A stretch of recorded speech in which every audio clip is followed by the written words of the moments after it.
sa loob at labas ng bansa. Tinagit at kinalap ng Agila News Team. Agila Balita.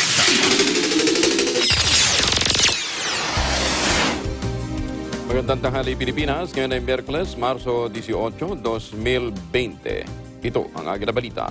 Sabay din tayo napapakinggan sa Radyo Agila DCEC, 1062 sa Mega Manila at sa ating mga radyo Agila Provincial Relay Stations sa mga lungsod ng Dagupan, Lucena, Cebu at Davao. Ako po siya, Angelo Palmones. Sa ulo ng ating mga balita. Bilang ng kaso ng coronavirus disease sa Pilipinas, nadagdagan pa. Bilang naman ang mga gumaling sa sakit, umakyat na sa 6. COVID-19 patients at persons under investigation natataka sa ospital o tatangking magpa-quarantine. Pwedeng kasuhan ayon sa Department of Justice. Work from home, ipinanawagan ng mga ng Malacanang sa mga employer para sa mga manggagawang maaaring gawin ang trabaho sa bahay. Kalahati naman ng 13-month pay o at sweldo hanggang April 15 ng mga kawani ng Integrated Bar of the Philippines ibibigay na sa mga empleyado. Sa balitang abroad, Hong Kong, isa sa ilalim na rin sa quarantine ang mga magtutungo sa kanilang bansa.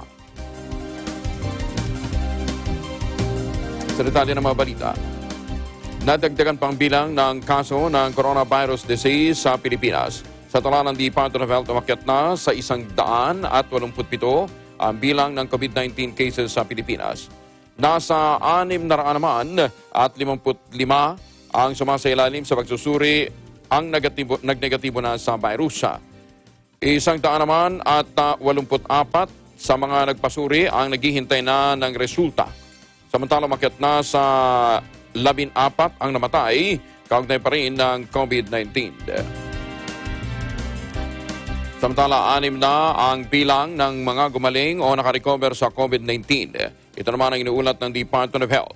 Kasama sa mga gumaling sina patient number 13 na isang 34-year-old na lalaki, taga Quezon City at bumiyahe mula Australia.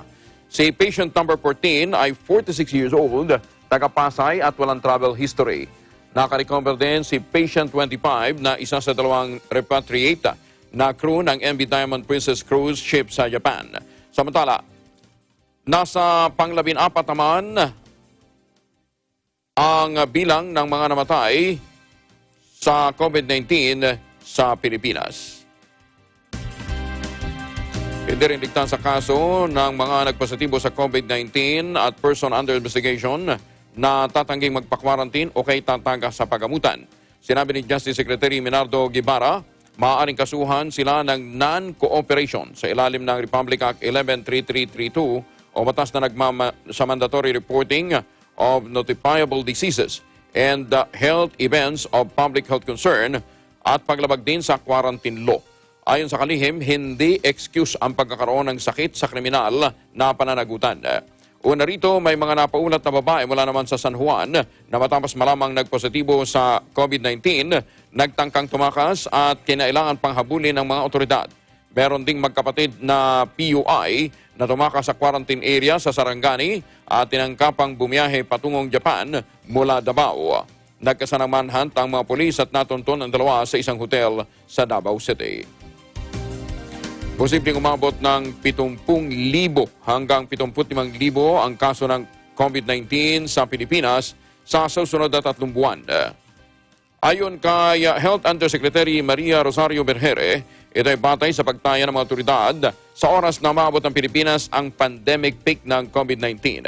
Ganpaman, binigyan diin ni Berhere na halimbawa lamang ito ng kanilang pagtaya para makabuo ng kinakailangang aksyon upang matugunan ng maayos ang problema. Iginit pa ni Berhere na ito niya ang dahilan kaya't kinailangan ng mahigpit na pagpapatupad ng mahakbang tulad ng community quarantine para mapababa at mapigil ang pagdami ng kaso. Una nang isinailalim ng Pangulong Rodrigo Duterte sa state of calamity ang buong Pilipinas upang mabilis at mas maayos na tugunan ang problema ng mabilis na pagkalat ng COVID-19. Inamin ng Department of Health na mahirap na i-trace ang pinagmulan ng pagkalat ng COVID-19 sa ating bansa. Sinabi ni Health Secretary Francisco Duque III Kung dati ay localized transmission lamang ang COVID-19, ngayon ay nasa sustained community transmission na ang pangkalahatang kondisyon. Ang ibig sabihin niya ay human to human na at hindi na matrace kung saan at kanino nanggagaling ang virus. Dahil dito pinapayuhan ni Duque ang publiko na magsagawa na ang bawat isa ng self-quarantine, sundin ang 14-day quarantine period upang matukoy kung may sintomas at positibo sa COVID-19. Kung makararanas ng sintomas sa loob ng 14 na araw ay saka ililipat sa isolation room ang mga may sintomas mula sa kanyang quarantine room. Sa ngayon, wala pang bakuna at wala ring para sa nasabing sakit at tanging supportive treatment lamang ang may bibigay ng mga kinaukulan kaya't mahigpit pa rin ang pagpapaalala sa lahat na sumunod muna. Positibo naman ang kalihim na malalampasan ng bansa ang krisis kung lahat ay makikipagtulungan sa mga ipinatutupad na hakbang ng pamahalaan. Pinuna naman ng Pangulong Rodrigo Duterte ang ilang hindi magandang gawin ng maraming Pilipino sa usapin ng sariling kalinisan o hygiene. Sa harap na rin ito ng patuloy na pagdami ng mga tinatamaan ng COVID-19 dahil sa ilang maling gawain ng mga Pilipino. Inihalimbawa ng Pangulo ang kanyang obserbasyon na marami sa mga Pilipino kung saan-saan sumisinga o dumudura. Pagsasalarawan pa ng Pangulo, marami sa mga Pilipino kapag sumisinga, sabay pahid sa kung saan-saan na mahawakan ito pagkatapos. Ayon sa Pangulo, isang malaking pagkakamalian niya ito dahil malaki ang tsansang mahawakan din ito ng iba, kaya't hindi malayong mahawa sa sipon, ubo at sa mismong COVID-19. Dahil dito mapila ang Pangulo sa lahat na maging responsable sa kanilang mga aksyon at iwasang maging salaula o dugyot. So, mailalim naman sa coronavirus disease 2019 test ang pamilya ng Pangulong Rodrigo Duterte. Ito ay matapos na makaranas ng lagnat, ubo at sipon at pananakit ng lalamunan, sina Davao City Mayor Sara Duterte Carpio at Vice Mayor Baste Duterte. Kinuhanan din ng subsample ang kapartner ng Pangulo na si Hanelet Abansenya at ang kanilang anak na si Veronica Kitty Duterte. Sa ngayon, hinihintay na lamang na makarating ang mga sample sa Research Institute for Tropical Medicine para sa masusing pagsusuri. Samantala, una nang isinailalim sa COVID-19 test ang Pangulong Duterte at negatibo naman ang resulta nito. Handa ang lokal na pamahalaan ng Marikina na tumanggap ng mga magpapasuri kahit na hindi sila taga Marikina. Ayon kay Mayor Marcelino Teodoro, oras na handa na ang kanilang molecular laboratory para sa COVID-19 testing. Maaring pumunta sa kanilang lungsod ang mga taga-ibang lugar na nais na magpatest. Pinaglalaanan nila ng 10 milyong piso ang mga magtetest at ito ay nasa pagitan ng 3,000 hanggang 4,000 katao. Bukod dito, plano rin ng alkalde na magkaroon ng lungsod ng sariling quarantine area para tuluyan ang matapos ang pagkalat ng COVID-19. Nakapagtala na ang Italia ng 349 na bagong nasawi dahil sa Nobel Coronavirus. Dahil dito, umakyat na sa 2,158 katao ang bilang ng mga nasasawi dahil sa COVID-19 sa Italy. Nadoble naman ang bilang ng COVID-19 fatalities matapos na makapagtala ng 1,000 fatalities sa nakalipas lamang na araw. Ang Italia ay mayroong 27,980 infections mula sa dating 15,113 na kaso, 4 na araw ang nakakalipas. Ang karamihan sa mga fatalities ay mula sa northern regions kung saan nagsimula ang infection at kumalat sa iba't ibang lungsod katulad ng Milan. Ang Italian financial capital na Lombardy region ay nakapagtala naman ng 1,420 deaths. Ang Piedmont ay nakapagtala naman ng 111 deaths at 1,516 infections. Samantala, ang Lazio region naman ay mayroong 19 deaths at 523 infections. Isang bagong domestic virus case na lamang ang naitala ng China. Sumalit na sa 20 naman ang naitalang imported COVID-19 case. Ang kaisa-isang kaso ay mula sa Wuhan na siya ring dating epicenter ng virus outbreak. Ang Wuhan ay merong 11 milyong populasyon at sinailalim sa strict quarantine mula Enero 23. Samantala, pinalawig naman ng Shanghai ang mandatory quarantine sa mga travelers mula sa 16 na bansa kabilang Estados Unidos at Australia at iba pang European regions. Siyam sa 20 bagong imported virus case ay matatagpuan sa Beijing at 3 naman ang sa Shanghai. Kaugnay nito, nasa 143 naman ang kabuuang confirmed infection sa China mula sa abroad batay sa tala ng National Health Commission. Merong naitalang 13 bagong nasawi dahil sa virus. Umabot lamang ito ng 3,200 at 26 na death toll ng COVID sa buong China. Nasa 80,000 naman, 881 kabuuang kaso ng COVID-19, sumalit nasa 9,000 lamang ang mga namalaging infected. Lumampas naman sa 7,000 ang worldwide deaths dahil sa COVID-19. Pumalo na rin sa mahigit 181,500 ang naitalang kaso sa 145 bansa. Umakyat na sa 11 bilang ng mga Pinoy sa Singapore na apektado pa rin ng COVID-19. Sa inilabas na datos ng Singaporean Ministry of Health, kabilang ang mga Pilipino sa naitala nilang mga bagong tinamaan ng sakit. Ang case number 256 sa Singapore ay isang 32-year-old na Pinay na walang travel history sa ibang bansa. Pero nagkaroon siya ng exposure sa case number 205 na isa ring Pinay at nagpositibo sa sakit matapos ng bumiyay sa Pilipinas noong February 27 hanggang March 6. Ayon pa sa datos ng MOH, ang case number 211 ay isang 35-year-old na Pinay din. Siya ay holder ng Singapore Long-Term Visit Pass at wala ring travel history. Pero nagkaroon naman siya ng exposure sa 26 anyos na Singaporean na lalaki na naunang nagpositibo sa sakit. Sa mga Pilipino sa Singapore na tinamaan ng COVID-19, meron ng 2 na nakarecover.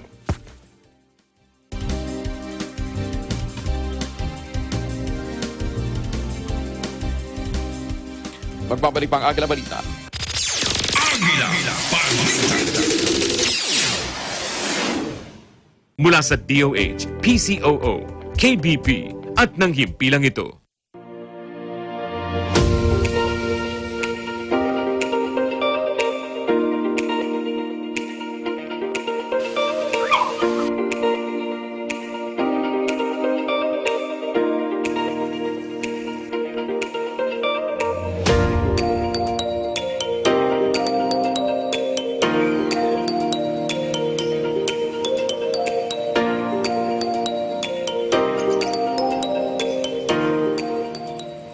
When visiting the Philippines, Manila or Quezon City is a popular destination. But oftentimes the hustle and bustle of the city can be more stressful on your vacation. So when you feel the need to reconnect to nature or relax again, there's a beautiful oasis just outside of the city called the Garden at Ciudad de Victoria.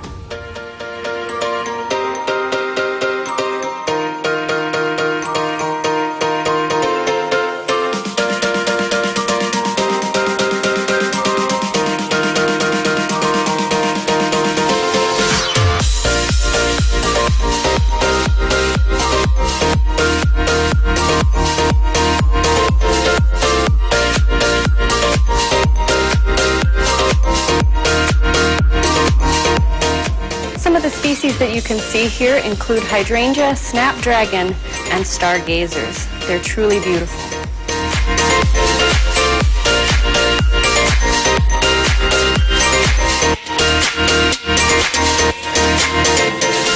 The gardens at Ciudad de Victoria are so peaceful, tranquil, and beautiful that it's become a haven for young couples and a very popular venue for engagement photos.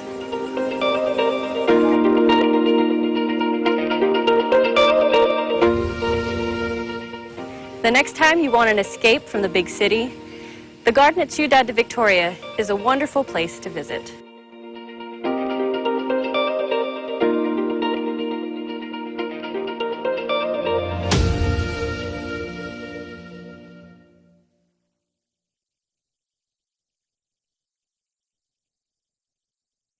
Agila Balita. Balik tayo sa mga balita. Work from home, ipinanawagan ng Malacanang sa mga employer para sa mga manggagawang maaaring gawin ng trabaho sa bahay. Detalye mula kay Big Saminta. Angelo, nananawagan na ang Malacanang sa mga employers na ipatupad na ang work from home sa mga manggagawang maaari namang gawin ang kanilang trabaho sa bahay para makontrol ang pagkalat ng COVID-19.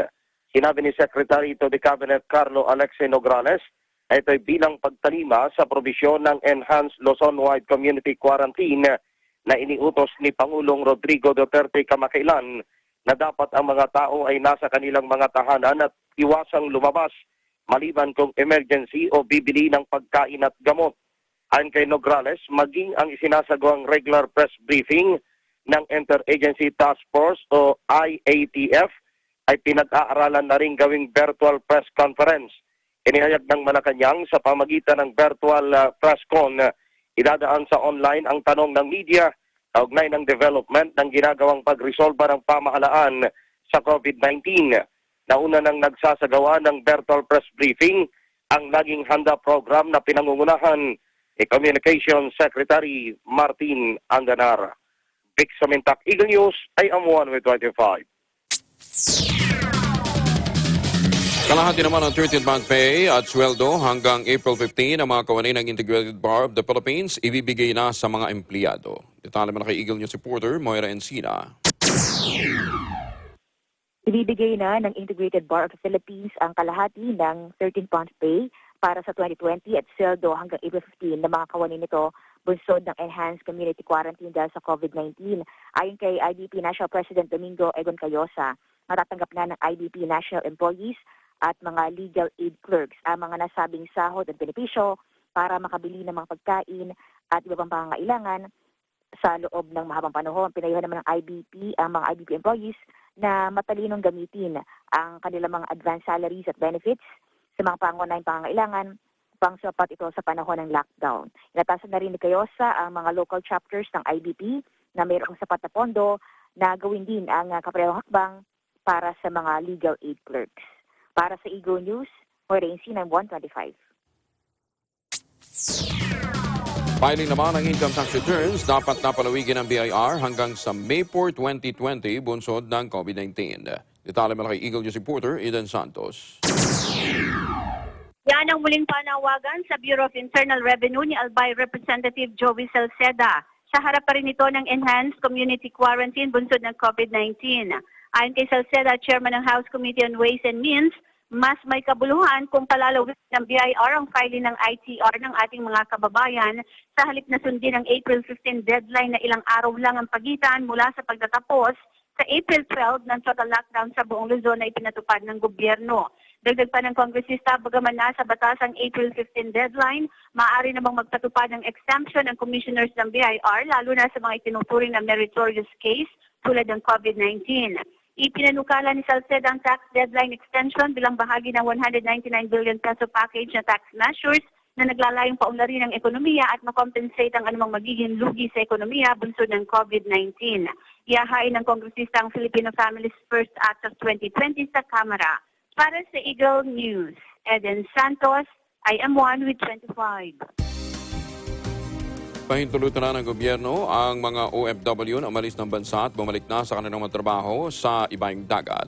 Sa gitna na rin ito na ipinatupad na Enhanced Community Quarantine dahil sa COVID-19. Sinabi ni Cabinet Secretary Carlo Nograles, kailangan lamang na magpakita ng international travel itinerary ang isang OFW. Maging ang mga dayuhan na alis ng Pilipinas ay papayagan din gayunman, hindi pahintulutan ang mga hindi kailangan bumiyahe o mga non-essential travel ng mga Pinoy palabas ng Pilipinas. Hindi rin papayagan ang mga Pinoy na pumunta sa mga bansa o lugar na may ipinatutupad na ban dahil sa COVID-19.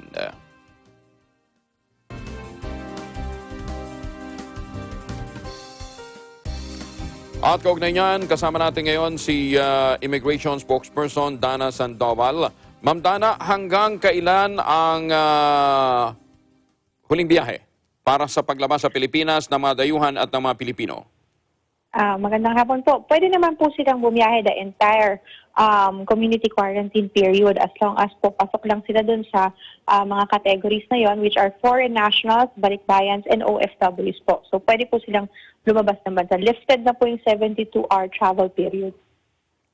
Paano yun? Kung wala na, nag-cancel na ang PAL, ang Cebu Pacific at Air Asia. But there are also other flights pa naman po na lumilipad. They can also take that po at kung sakali po na mag-resume ng flights po itong mga ibang airlines, they can still continue po to take those commercial flights. I see. So hindi sarado ang NAIA? Hindi po, kasi na-lift na po yung 72-hour travel period for departing passengers po. So pwede na po within the community quarantine period, lumabas po ng bansa. Yun lang po ang mga classes na yon. Yung mga turista na naman po, yung mga namamasyal lang po sa ibang bansa, hindi na po papayagang umalis. Okay. Miss Dana, may mga report din kasi sa social media na panay ang dating pa rin kahit na meron tayong mga restrictions, panay ang dating ng napakaraming mga Chinese dito sa ating bansa. Gano'ng katotoo yun? Actually po, nakita rin po natin yan sa social media kumakalat po. Fake news po ito. Kumbaga half-truth lang po ang pinipresenta dito. Dahil hindi naman po nakaban yung mga flights po galing dun sa mga restricted areas like China, Hong Kong, Macau. Hindi po banned ang flight. But rather, ang nakaban po, ang nakarestrict po dyan, yung mga bumabiyahe po, yung mga tao. So, it's true po na meron po talagang dumadating na mga flights na iyon, pero ang sakay lang po nila, yung mga exempted classes lang po, like mga Filipinos and mga permanent residents po. Aha. Wala yung sinasabing napakarami pa rin ang mga Chinese na dumadaan sa Bureau of Immigration. That's not true po. Kung sila po may mga dumadating man po na mga foreign nationals po galing sa ibang bansa, they could be po from other areas, hindi po dun sa mga under ng ating travel ban. Oo. May nababanggit ka nga, yung isang flight na tinutukoy, ilan ang sakay? 4 lang? Yes po. Yes po. Nung chinek po natin, yung isa pong kumalat sa social media na flight na punong-puno daw po ng mga arriving Chinese dito. Nung tiningnan po natin yung record, 4 lang po yung laman. And then ang kasama po doon ay isang Filipino at 3 permanent residents na kasama po talaga sa mga allowable classes na papasukin dito sa bansa. What about sa ibang international airport in Visayas and Mindanao? Well, yung ating pong restrictions ay ongoing pa rin po, but yung lockdown po, yung ating community quarantine, remains po dito sa mga airports natin, dito sa Luzon. So that's NAIA, Clark International Airport, also yung Puerto Princesa. Oo. So, ibig sabihin, doon sa mga lugar na outside of that, may mga dumadating ang bultong bilang ng mga Chinese? Hindi po. Kung ano po yung restrictions natin, yung mga travel restrictions po natin, same pa rin po even for other ports. So, wala yung sinasabi na kahit sa ibang mga airport? Fake news po ito, fake news. Okay. Ma'am Dana, maraming salamat po at magandang tanghali. Anytime po. Salamat po. Si Ms. Dana Sandoval ng Bureau of Immigration. Magbabalik pang Agila Balita. Agila Balita. Events happen around us all the time. In our community, in our country, around the world. Events that affect people, move communities, or simply inspire us. Interesting events that people need to know. In these interesting times, we continue to be a competent partner in delivering news about these events. Fast, accurate, balanced. Eagle News, because we live in interesting times.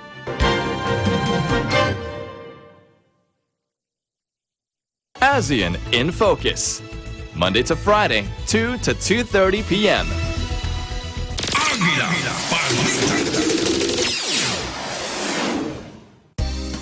Mas hinigpintan pa ngayong araw ang checkpoint sa ibang mga lugar sa buong Luzon. Isa ang border ng San Jose del Monte, Bulacan at Malaria sa Caloocan City na nananatiling nagpapatupad ng precautionary measures sa checkpoint. Karagdagan ng tali mula kay Erlo Bringas. Mas sinigpitan pa ng mga tauhan ng Interagency Task Force ang pagpapatupad ng precautionary measures sa border ng San Jose del Monte, Bulacan at Malaria, Caloocan City. Mula kagabi, naging maayos at maluwag naman at walang mga sasakyan na at mga taong dumadaan sa lugar. Kaninang madaling araw, dito na nagsimula ang pagdaan ng mga sasakyan maging ng mga tao. Inisa-isa ang pag-check ng temperatura ng kada isa. Mahigpit sa pag-check ang Philippine Army at PNP, katuwang din ang barangay officials at traffic enforcers ng Bulacan. Maliban sa mga naglalakad at dumadaan sa border, ay ang mga nagtatrabaho sa health services o mga health workers ay isinasabay na lang ng mga nagmagandang loob ng mga napapadaang sasakyan para ihatid hanggang makalagpas sa border. May mga taga-orto rin po na pipick up sa akin dyan. Hindi po, nagpahatid po ako ng tricycle. Nakita ko yon na nagmagandang loob po ko para maisa-isa. Dahil pupunta daw po siya sa Banawe, mag-duty bilang isang nursing. O kasi wala daw siyang masakyan. Talagang totally wala kang makitang sasakyan. Pagdating ng alas 6 ng umaga, agad ay pinatupad ang lockdown. Nire-regulate nila yung kada papasok at lalabas dito nga sa border na patungo nga vice versa. Pero ang number one na ini-insist dito ay hindi nila pinapapasok o pinapadaan yung mga walang kaugnayan o wala namang dapat na gawin sa mismong Metro Manila, at ang tanging pinapapasok nila yung mga importanteng nagtatrabaho lamang sa mga pangunahing kailangan ngayon ng bansa. Wala lang nagawa pang ilan na hindi pinayagan kundi bumalik na lamang. Ang magkakatrabaho na ito na empleyado ng isang metal manufacturing, wala nang nagawa kundi bumalik na lang. Trabaho kasi namin mga metal kaya hindi na kami pinatuloy. Kailangan daw yung mga pagkain saka yung mga gamot, ganyan lang ang pwede mag-transport. In-advise po na bumalik na lang po kami sa bahay.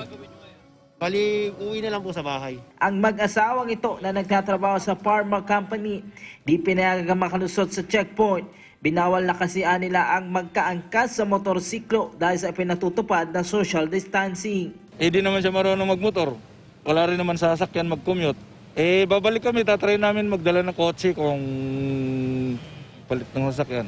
Ayon sa mga tauhan ng Interagency Task Force na kabilang ang PNP Bulacan at Caloocan, maging ang Philippine Army, patuloy nila silang mag-aabang ng karagdagang instruction sa ipinatutupad pa din na enhanced community quarantine sa buong Luzon. Ang nasabing direktiba ay alinsunod pa din sa direktiba ni Pangulong Duterte at Interagency Task Force para mabawasan at hindi na kumalat pa ang COVID-19. Para sa Eagle News, Arblingas, we live in interesting times. Si Mayor Tommy Chanco ng Nabotas, kasama na rin natin. Mayor, magandang tanghali po sa inyo. Yes. Opo. Magandang tanghali. Yes, Mayor. Tapos na ba yung, alam ko, naka-quarantine din kayo ngayon. Tapos na ba? Hindi pa po, hindi pa. Hindi pa?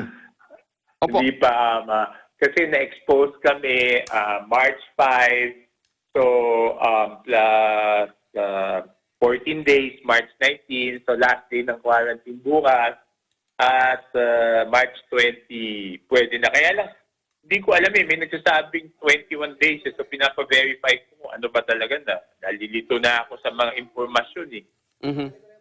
Opo, kaya kami concern, isa sa mga restriction kasi ngayon, yung social distancing, paano na natin ini-implement dyan sa Peaceport? Bulungan dyan, di ba? Siguro wala po ng bulungan ngayon. Actually, hindi ko pa na-check, no? But I think we will have to innovate na wala munang bulungan ngayon. Pwede naman magpasa ng papel, nakasanayan lang yung bulungan Mm-hmm. So, yun yung medyo ina-address pa rin natin. Pero, so far sa Nabotas ba, meron confirmed case na tayo?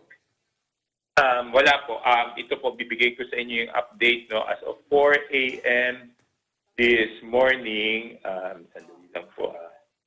Aha. Okay. Although, meron din ho tayong, pinatutupad na quarantine regulations dyan. Kasi sakop din ito ng... Definitely. Definitely, noong linggo, nagpasa na kami ng curfew ordinance noong 8 to 5. Noong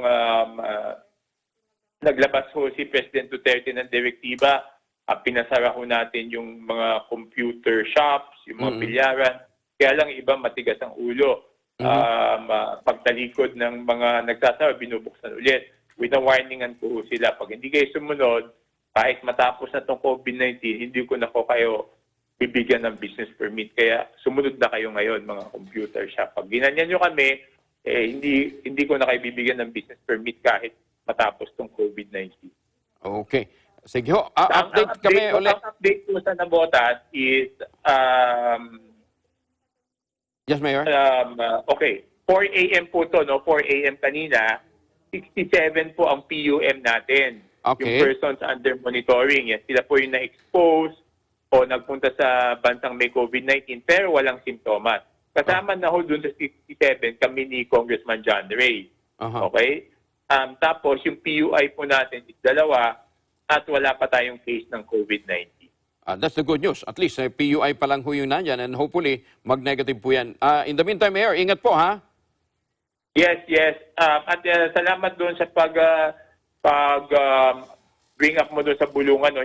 Honestly, hindi ko talaga naisip yun sa dami ng iniisip ngayon. Kasi ang unang inasikaso namin ni GM Pangapalan, ni Glenn, is yung transport permit ng mga nagbabiyahe ng isda. Kasi pag nahinto ang supply ng isda, tataas, di ba? Lalo na hindi makalabas ng bahay yung mga tao, walang trabaho. Dapat ma-maintain ho natin yung presyo ng isda. So yun ho ang inayos namin kahapon. At ngayon, I will find a way na hinto muna yung bulungan. Oo nga pala. Paano ho yun? Nakakapasok ba rin ba sila sa Metro Manila? Yes, nagkaroon lang ng konting confusion the first day, di ba? Naintindihan naman natin yun.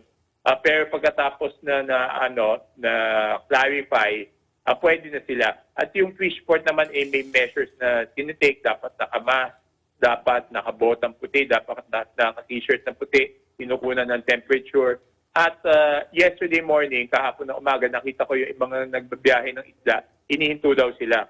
But this morning, doon sa chat namin, wala nang hinihinto. So naayos na namin yun. So ngayon, ayusin ko yung bulungan. Okay. Hindi naman humaapektuhan ang presyo ng isda, ha? Hindi po. Alam niyo, ang peak season is ng galunggong is March, April. So ngayon po ay peak season. So dapat nga mababa ang presyo ng isda. So kahit i-check niyo ang wholesale price ng Navotas Fishport, mababa po yan. Sana naman po yung mga traders in between, wag naman ho nilang i-take advantage ng sitwasyon. Okay. Mayor, thank you ha. Maraming salamat. Ingat po ulit. Maraming salamat po. Yes, thank you. Thank you rin sa suggestion ha. Maraming salamat. Magandang tanghali. Si Mayor Toby Chanco ng Nabota. Samantala, PNP mapipilitan naman ang mang-aresto ng mga patuloy na susuway sa umiiral na Enhanced Community Quarantine. Detalye mo na kay Eagle News reporter, Mar Gabriel. Patuloy ang panawagan ng Philippine National Police sa publiko na manatili sa bahay habang umiiral ang Enhanced Community Quarantine sa buong Luzon.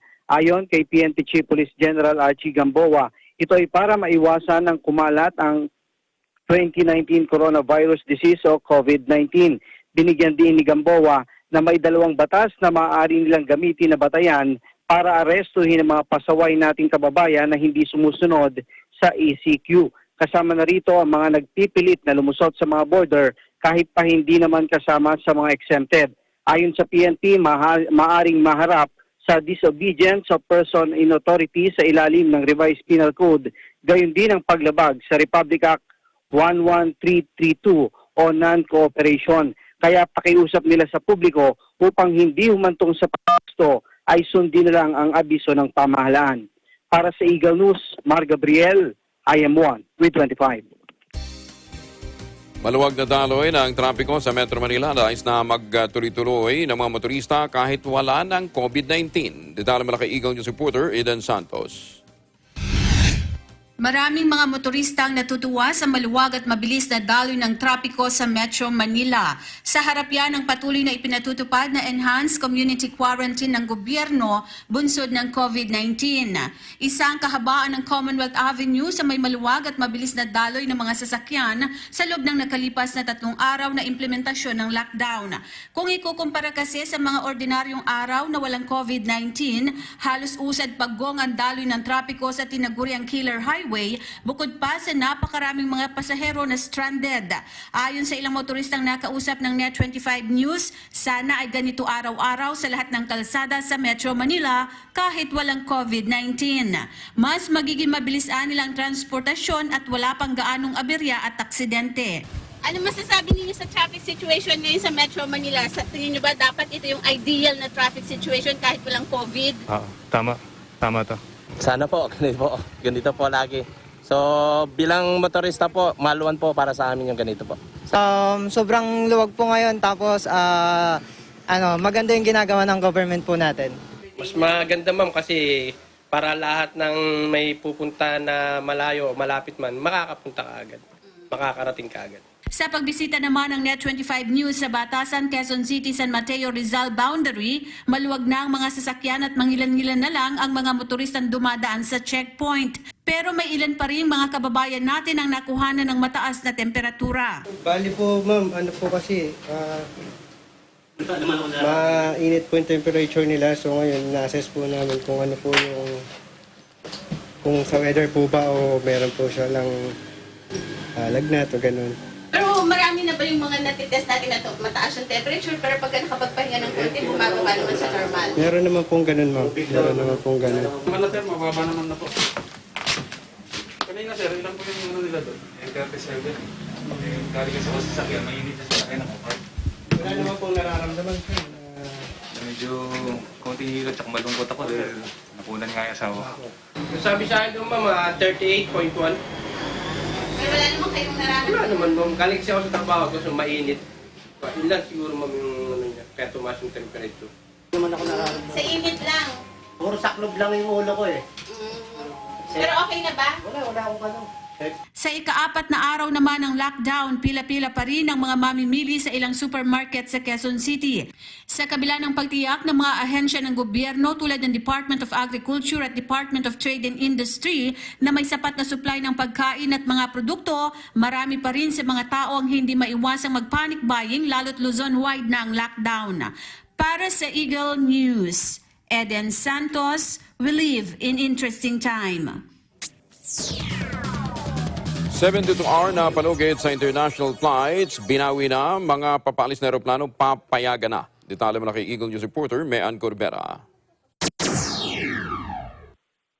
Binawi na ng Interagency Task Force ang nauna ng deklarasyon na 72 o 72 oras na panugid para sa mga international flights at iba pang aviation protocols. Sa bagong advisory ng Department of Transportation, papayagan na ang sinuman na umalis ng bansa anuman ang kanilang nationality maliban sa mga turistang Pilipino. Ang mga pasahero naman mula sa ibang bansa papayagan din pumasok pero kailangan sumunod sa mahigpit na immigration at quarantine protocols. Inuobliga naman ang mga darating na pasahero mula sa Italy at Iran na magdala ng medical certificates na pinagtibay ng kanilang embahada katunayang maayos ang kanilang kalusugan. Samantala, isang tao lamang ang papayagang maghatid sa pasahero sa airport at kailangang umalis agad ito. Dapat bitbit rin ito ang kopya ng ticket sa aeroplano ng inihatid na pasahero bilang certificate of surveillance. Para sa Eagle News, Mean Corbera, we live in interesting times. No-deal policy, mahigpit na ipinatutupad, papasok at palabas ng mga karagatan ng Luzon kasama ng Batanes at Palawan. Detalye mo na kay Eagle News reporter Madeline Villar Moratilio. Mahigpit na itinatutupad ngayon ng Philippine Coast Guard ang no-deal policy sa mga palabas at so, nasa pantanda na merong sakay na pasahero kahit ito ay privado pa sa mga karagatan na sakop ng Luzon kasama ang Catanduanes, Batanes at Palawan. Sa dalawang kahinang memoranda ng PCP Commandant Admiral Joel Garcia para sa lahat ng kanilang district commander, nakasaad na mahigpit na babantayan at nakatiyakin na hindi makapasok o makakalabas sa karagatan ng Luzon ang mga nasabing niluwigan, mga domestic vessel at motorized bangka na merong sakay na pasahero. Kahit ang mga pribadong sasakyang pandagat gaya ng yate, bawal din ayon sa PCG. Kaugnay ito ng Enhanced Community Quarantine sa Luzon sa Coronavirus Disease 2019. Ang mga papayagan lang na magkadaan ay mga cargo, fishing at government vessels. Ito'y para matiyak na hindi magkakaroon ng kakulangan sa food supply sa kabila ng umiiral na quarantine. Kapag naman nag-load ng mga kargamento, hindi pwedeng bumabasa ito ang mga crew ng mga domestic at foreign cargo vessel. Pero kung hindi maiiwasan at kailangan nilang bumaba para sa pagdidiskarga halimbawa ang kargamento, kailangan tiyakin ang social distancing sa mga port workers. Para sa Eagle News, Madeline Villar Moratilio, we live in interesting times. Mga pangyayari sa labas ng bansa. Balitang Abroad.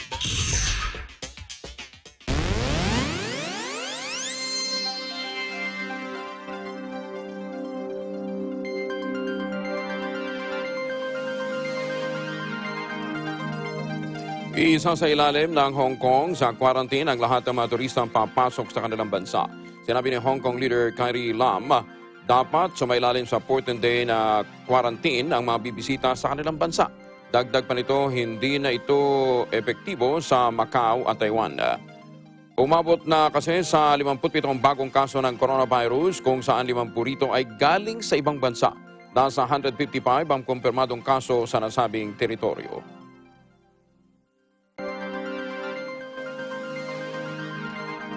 Samantala, kasama natin ngayon si Governor Bones Dolor ng Oriental Mindoro. Gob, magandang tanghali po sa inyo. Magandang tanghali din po at magandang tanghali po sa ating mga kababayan. Opo, kasama ho kayo dito sa Luzon-wide na quarantine, di ho ba? Opo, Mimaropa Region po at Oriental Mindoro. Opo.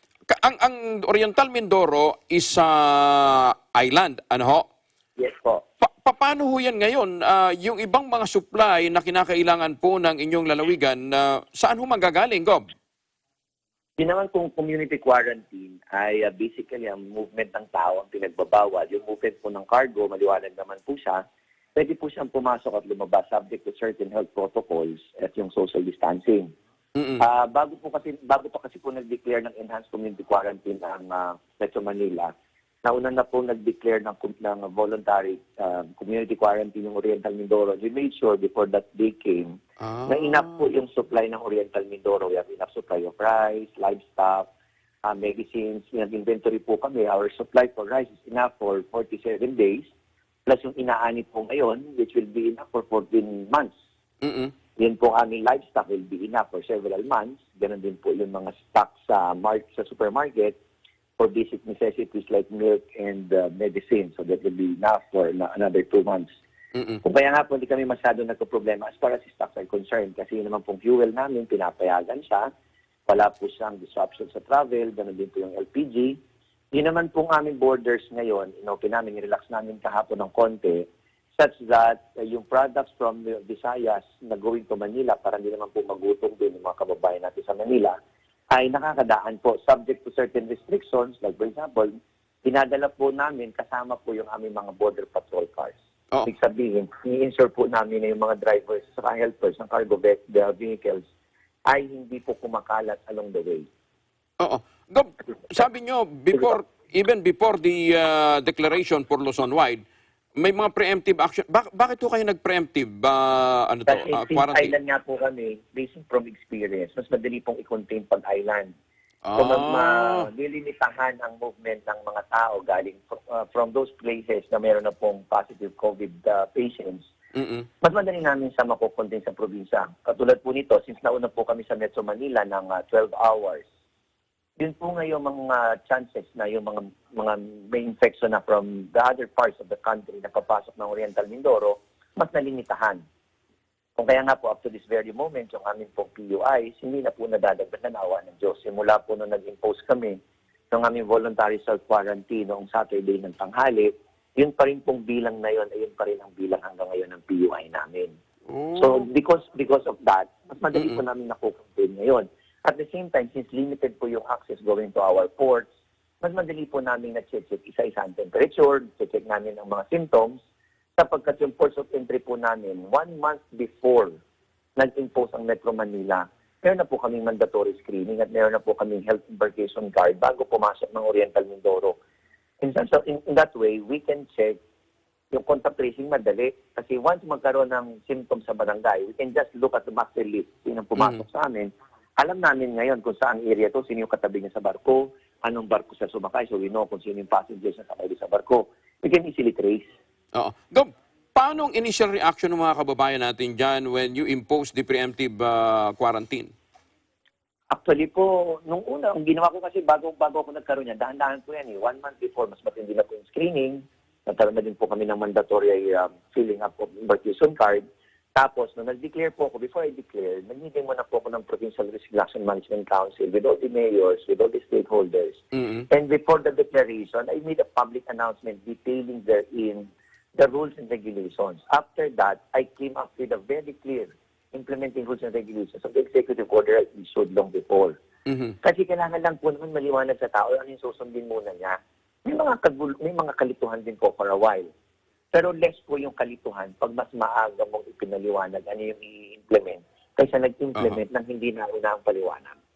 Oo. Kaya pala dapat gamitin naming modelo dito sa nangyayari ngayon sa Metro Manila. Gob, maraming salamat po for the information. Maraming salamat po. Magandang tanghali. Mabuhay po kayo. Pagpalain po ang Pilipinas. Si Governor Bones Dolor ng Oriental Mindoro. At yan ang kabuuan ng ating mga balita sa pangalan ng ating mga kaagapay sa Eagle News Service. Ako po naman si Angel Palmones. We live in interesting times. Susunod na ang letters and music dito po sa Net 25 at Now and Then kasama si Julie Fernando sa Radyo Agila. Sumainyo ang mga balitang kinarap, maingat na isinulat at inihanay ng Eagle News Service. Agila Balita!